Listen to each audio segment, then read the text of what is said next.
В прямом эфире «Чеченские вести». Я Рамзан Абуев и мои коллеги-журналисты готовы поделиться с наиболее значимыми событиями. Ассаламу алейкум. Чем запомнится пятница, 13 марта. Поминанием Аллаха утешаются сердца. Мечеть расположена на 3 этажа в традиционном восточном стиле. Она станет не только духовным, но и просветительским центром. Новая мечеть на 2500 прихожан открылась в Шейх-Мансуровском районе. Педагогический дебют. Конкурс «Молодой педагог». У нас он имеет статус ежегодного конкурса. Мы знаем, он проходит и на всероссийском этапе Чеченской Республики. 54 учителя борются за звание лучшего молодого педагога. Социальный проект. Уже совсем скоро эти дома станут современным жильем со всеми условиями. Строительство таунхауса в Грозном выходит на финальную стадию.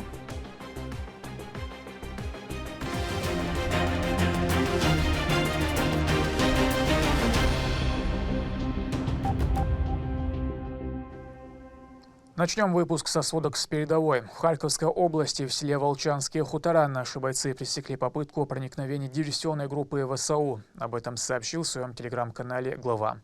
На закрепленном участке оперативно-боевые задачи выполняют бойцы батальона «Запад Ахмат» совместно с сотрудниками отдела МВД по Курчалоевскому району, а также военнослужащие 128-й бригады Министерства обороны. Во время аэроразведки операторы БПЛА обнаружили в частном секторе группу из 3 военнослужащих противника. По цели применены ударные дроны, в результате чего группа нейтрализована. Также выявлен и уничтожен скрытый склад боеприпасов, подготовленный для атак на российские подразделения. Они уверовали, их сердца утешаются поминанием Аллаха, гласит 28-й аят суры «Гром». В Шейх-Мансуровском районе открыли мечеть на 2500 прихожан. В торжественной церемонии принял участие муфти Салах Хаджи Межиев. Он подчеркнул, строительство святынь – одно из самых богоугодных дел для мусульманина. О том, кто профинансировал возведение, в репортаже Ахмеда Рамазанова. Благословенная пятница. Верующие собираются у новой мечети, чтобы совершить в ней первый рузба-намаз. На церемонии открытия присутствовал муфти Чеченской Республики. Салах Хаджи Межиев поздравил всех с новой святыней. بق بال بر سيجت تنبرة ويا مخ خير بويت يشعل خير أصلاً بنا دخن درجة عضانا مجديم هتبتي ستو الشعب أثر خشيش سن وش ضامش إدوشة يأسس كالخلش عم بوشة اشتغل بق إذا أمور بعنا ويقوموا ويا دعدش ديل حسلوش غيل ناخ مسك ناخ ديك ناخ قدالي دقة دعنش لنا دار شقية مصوي مسكش ناخنا ديكش ناخن دعن جواب دل ويقومخ أجر ديك أول شو القونخ أحمد حج دال غاز وقابل دول سنة خارجين دار شين علم دل ولش حاقل دل ولش دينال دل ولش حنر دل ولش ديل ويزر إلش ويزر عليه الصلاة والسلام شيء أستاذ أولاش ويزر شيء موخ شيء قام ديزر دار شين كيرا دلين شيء سيد داخل يدوزل صعم قوات صدش أعرف الله ديل خيتم سا هرق عم سنقون دعقول دل تهن هنس وين قشول شولش أخباراتوني أخسرلوني حقاش نوي. Совершив дуа, верующие вошли в мечеть. Она возведена за счет регионального общественного фонда имени Героя России Ахмата Хаджи Кадырова. Святыня буквально за пару минут заполнилась людьми. В первую очередь Салах Хаджи Межиев прочитал собравшимся проповедь.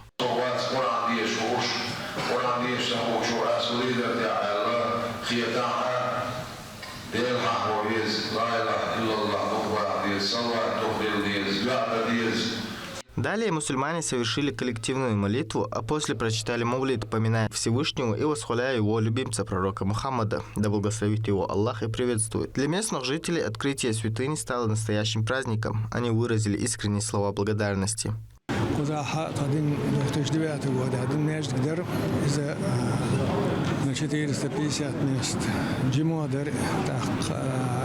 Adam alsam da aldualcha yot ehvetten jim rashirit dinir serona got درقتون خلاص ما يجتو تفاش رزبندي ناخ الدي دي هذا ولا صدقش ما يجي حبوخش برتقل ناخ انت تانا دير دقيقه هر ما يجي عادل أرتون بقى بو أرتون طبعا خلنا وخن قميل هنچنا وخن زاق ميل لهچنا كيك ميل تيانچنا دشت قميل صودينك مسارنا الله دين رزق والألوندر.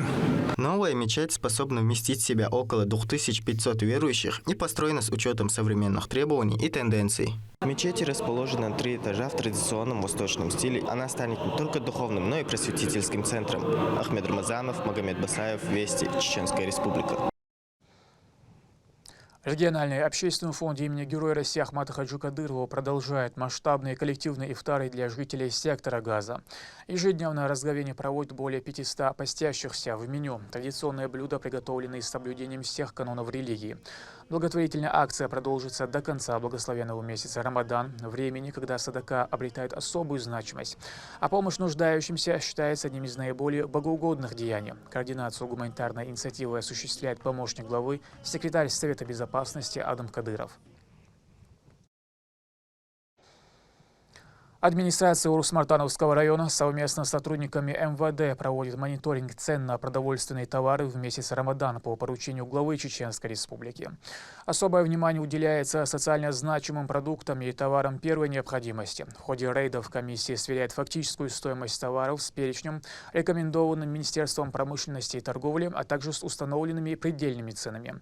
Основная цель профилактических мероприятий – недопущение необоснованного завышения стоимости. Торгово-промышленная палата провела в Грозном бизнес-ифтар. Встреча состоялась в неформальной обстановке, позволив предпринимателям пообщаться с представителями органов власти. За одним столом собрались вице-премьер Рустам Шаптукаев, бизнес-омбудсмен, а также руководители налоговой таможенной службы и институтов развития. Формат без галстуков позволил обсудить актуальные вопросы бизнеса. Такие мероприятия, особенно в благословенный месяц Рамадан, помогают укрепить деловые связи и выстроить прямой диалог между властью и бизнесом для успешного социально-экономического развития республики. Наш уважаемый глава Рамзан Ахматович Кадыров объявил текущий год годом развития горных районов и малого среднего предпринимательства. И очень символично, что сегодня мы провели бизнес-ифтар с предпринимателями. И некоторые вопросы также удалось обсудить сегодня. Безусловно, такого рода мероприятия служат большим успехом для многих начинающих. Новоселье не за горами. В Грозном достраивают жилой квартал на 200 таунхаусов. Условия для жизни максимальные, сроки сжатые. Объект планируют сдать уже к Идаль-Фитру. Современное жилье возведено для семей, которые особенно нуждаются в поддержке. О том, что ждет будущих хозяев, в репортаже Медины Мударовой. Скоро эта территория станет многофункциональным пространством для отдыха и досуга горожан. Всего 200 таунхаусов. Они будут доступны жителям Чеченской Республики. Некоторые из них смогут сменить ветхую квартиру на новую. Возведение осуществляется по поручению главы Чеченской Республики Рамзана Кадырова за счет регионального общественного фонда имени Героя России Ахмата Хаджи Кадырова. Уже совсем скоро эти дома станут современным жильем со всеми условиями.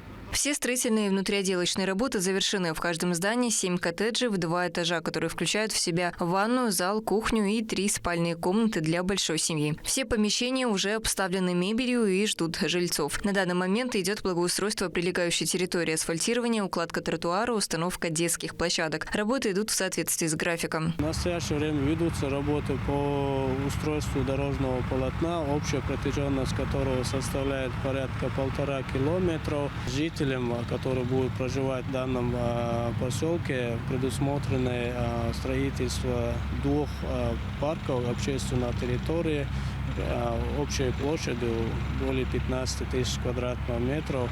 Это поспособствует, в принципе, общему комфорту проживания на данных объектах. Рабочие трудятся здесь с полной самоотдачей днем и ночью. Причем как мужчины, так и женщины, которые заняты внутренней отделкой, уборкой территории.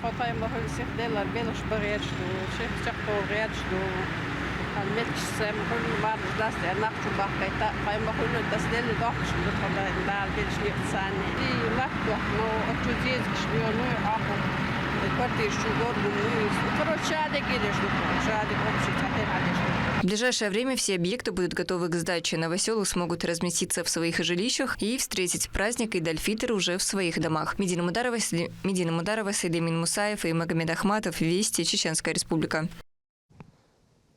В селении Кокодой Тумкалинского района продолжается ремонт внутрисельских дорог. Работы ведутся по поручению главы Чеченской Республики. Специалисты проводят комплекс мероприятий по восстановлению дорожного полотна, устраняют колеи, производят подсыпку щебнем и разравнивание гравийного покрытия. Благодаря этим мерам состояние дорог значительно улучшилось, что обеспечивает безопасность дорожного движения. Работы организованы районной администрацией с привлечением необходимой тяжелой техники. Кто станет лучшим молодым педагогом Чеченской Республики? 54 амбициозных учителя уже в деле. Навыки публичных выступлений, методики преподавания и воспитательный потенциал. Эксперты оценивают каждый шаг. 3 этапа уже позади. О том, как проходит борьба за лидерство, в репортаже Рабят Гайтиевой.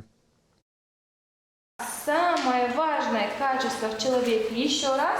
Как научить маленьких детей любить школу и учебу? Мадина Усманова знает ответ. Ее авторская методика до смешного проста. Никакой скуки и лишней зубрежки. Только живое общение с детьми и искренний интерес к своей профессии. Чтобы проверить свое педагогическое мастерство, она решила принять участие в региональном конкурсе «Молодой педагог». Так как сейчас подрастающее поколение именно в начальной школе, им более интересен игровой метод обучения. Вот именно с игрового метода обучения я их и обучаю. И наглядность тоже очень важна именно вот в начальной школе.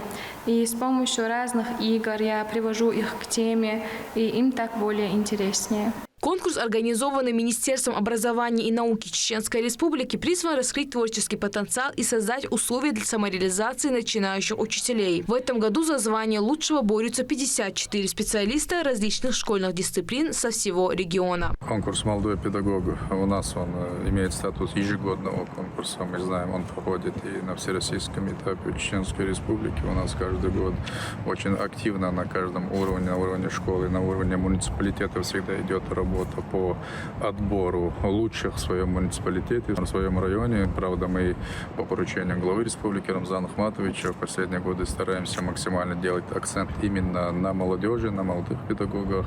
Мы в ближайшее время республики также запускаем несколько новых проектов по популяризации профессии педагог среди молодежи. Конечно же, поддержки, дополнительной финансовой поддержки, стимулирования молодых педагогов. Мы уверены, что вот этот контингент, они действительно много для себя узнают на этом конкурсе, потому что такие конкурсы, как «Учитель года», «Молодой педагог», «Сердце отдаю детям», это можно считать целый институт, который в течение короткого времени они проходят и уже возвращаются в свою школу с более таким углубленным опытом, который они переняли у своих коллег с других районов, других школ. В этом году конкурс «Молодой педагог» отмечает свой 10-летний юбилей. Организаторы подчеркивают, с каждым годом испытания сложнее, а требования жюри выше. Участникам предстоит продемонстрировать глубокие теоретические знания и практические умения в области современной педагогики. На сегодняшний день, если сравнить тот первый конкурс и сегодняшний 2026 года конкурсы, да, то разительные перемены, конечно, произошли. Учителя, конечно, они на месте оставаться не могут. Растут требования, растут возможности, растут условия. А все это требует уже новых усилий, новых знаний и умений. Естественно, на конкурсе, как правило, как на марафоне, здесь происходит именно анализ и формирование их умений, навыков и возможностей. Конкурс это выявляет. Конкурс это для них замечательная школа и старт для их дальнейшего профессионального развития. Мархат Асаева, молодой специалист из Очхой-Мартана, известна среди коллег инновационным подходом к обучению. Ее уроки отличаются ярким визуальным рядом и углублением в учебную программу. Профессия она всего 2 года, и участие в столь масштабном состязании стало для нее возможностью объективно оценить свои силы. Пришла я к профессии, наверное, посредством примера своего учителя. У меня несколько раз уже с 5 по 11 класс поменялись классные руководители. Сначала я перевелась в другую школу. Вот 3 учителя было, и все они были филологами. Пример, кажется, хороший был перед моими глазами, что мне захотелось стать такой же. Я, во-первых, стараюсь образовательный процесс построить очень непринужденно, чтобы дети не чувствовали постоянного контроля на каждом этапе урока, потому что они и так у нас изнурены, можно сказать, и налегке. проводить уроки, при этом не упуская какое-то центральное составляющее. То есть предметные знания никак, ни в коем случае у меня не за спиной, не где-то там внизу. На протяжении всех этапов конкурсанты обмениваются своим опытом, демонстрируют лучшие профессиональные качества и осваивают новые эффективные педагогические методы. Я решила участвовать в республиканском конкурсе «Молодой педагог», потому что захотела быстрого профессионального развития. Это, во-первых, для обмена опытом с молодыми моими коллегами, для того, чтобы принять от них какие-то новые методики, приемы, которые в дальнейшем будут использованы в моей работе. У меня хорошо получается сконцентрировать внимание детей на определенной точке. В современных реалиях это является огромной проблемой, где каждый ребенок занят своим гаджетом, клиповое мышление, быстрая нервная утомляемость. Это является большой проблемой. И для решения этой проблемы я придумала свои фишки, приемы, методики, которые я использую для того, чтобы правильно и сконцентрировать внимание детей на определенной теме, точке моего урока. Сегодня именно молодые учителя задают вектор развитию образования в республике. Они смело внедряют инновационные методики, которые находят живой отклик у обучающихся. Есть различные модели поведения с детьми. Они бывают различные в зависимости от ситуации. Но модель, которую придерживаюсь я, это модель взаимоуважения. В первую очередь я должна показать, что уважаю этого ребенка. Когда они это чувствуют, я не говорю напрямую, вот я тебя уважаю. Нет, это они понимают это посредством моих поступков, моего отношения к ним. Если я к ним отношусь уважительно, соответственно, они относятся ко мне точно так же. Для них на уроке я являюсь учителем, на перемене я могу быть другом.